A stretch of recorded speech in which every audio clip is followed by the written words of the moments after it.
السلام علیکم جی تو readers moon light of the bloody prince کی ایپیسوڈ 55 آ چکی ہے رائٹر پری راجپوت۔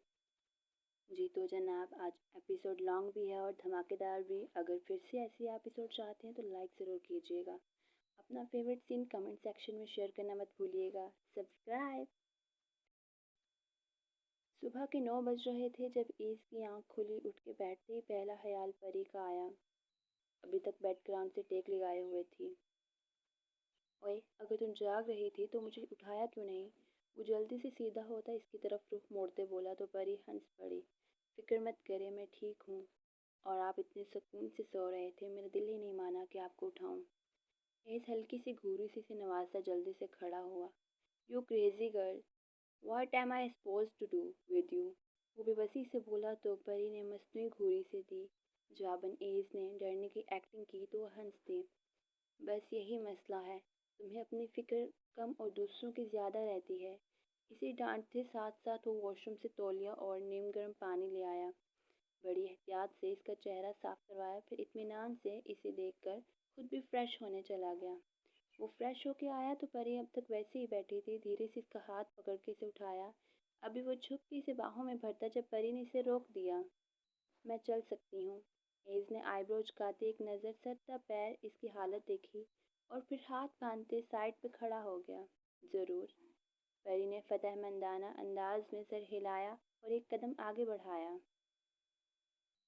پہلا قدم تو سنبھل گیا مگر دوسرے ہی قدم پر چہرہ درد سے سکڑ گیا۔ ایز نے ہونٹ کھینچ لیے۔ مون لائٹ، اس کی وارننگ بھری آواز ابھری۔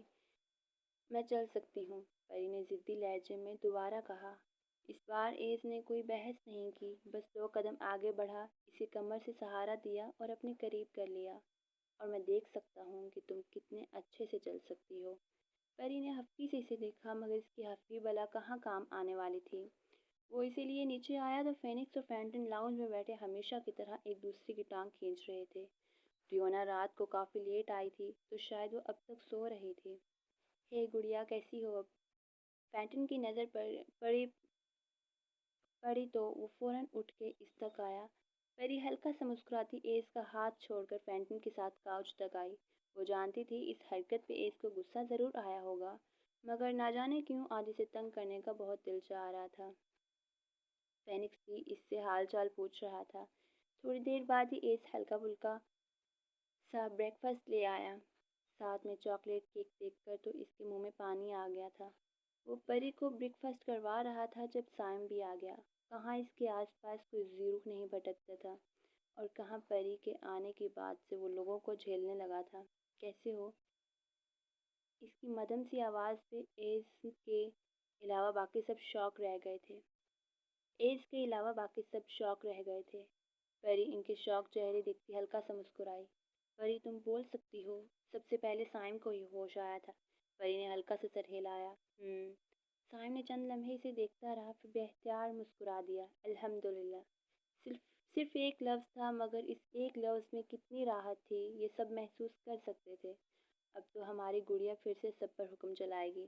فینٹن نے ماحول ہلکا کرنے کی کوشش کی لیکن پری کی گھوری بتا رہی تھی کہ کچھ زیادہ ہی ہو گیا۔ دیکھا، فینکس ہنس پڑا۔ ابھی پوری طرح ٹھیک بھی نہیں اور تمہیں گھورنا شروع بھی کر دیا۔ پری کے لبوں پہ ہلکی سی مسکراہٹ آ گئی۔ ایز خاموشی سے اسے دیکھ رہا تھا۔ آج اسے لگ رہا تھا کہ اس لڑکی کی آواز سن کر اس کے سینے پر رکھا ایک بہت بڑا بوجھ ہٹ گیا ہے۔ زیادہ باتیں نہیں، آخرکار وہ سنجیدگی سے بولا۔ ڈاکٹر نے آرام کا کہا تھا۔ جی باس۔ فینٹن نے فوراً فرمانبرداری سے سر ہلایا۔ میں تو ویسے ہی خاموش بیٹھا تھا اور تمہاری خاموشی سب سے خطرناک ہوتی ہے۔ ریونا کی آواز سیڑھیوں سے آئی تو سب کی نظریں اس کی طرف اٹھ گئیں۔ فینٹن نے دل پہ ہاتھ رکھا۔ دیکھ رہی ہو، میری عزت نام کی کوئی چیز نہیں رہی۔ یہ تمہاری بیٹی مجھے تھوڑی دیر پہلے گھور رہی تھی۔ پہلی بات کہ تمہاری عزت تھی ہی کب، اور دوسری بات میری بیٹی بڑوں کو ایسے نہیں گھورتی۔ وہ تو شکر ہے اس کی پرورش تمہارے ہاتھ نہیں تھا۔ اس کی پرورش میں تمہارا ہاتھ نہیں تھا ورنہ فینٹن کی فیمیل ورژن کو کون سنبھالتا؟ ریونا پری کے سر پہ پیار دیتی بولی۔ وہ دیکھ سکتی تھی فینٹن کی ناک کیسے سرخ ہو رہی تھی۔ مجھ پہ جاتی تو پھر بھی خیر تھی، شکر ہے تم نے نہیں کی اس کی پرورش، کیونکہ اگر یہ تم پہ چلی جاتی تو اس کا شوہر یہ سوچ سوچ کے ڈرتا رہتا نہ جانے کب یہ لڑکی بم کی طرح مجھ پہ پھٹ جائے۔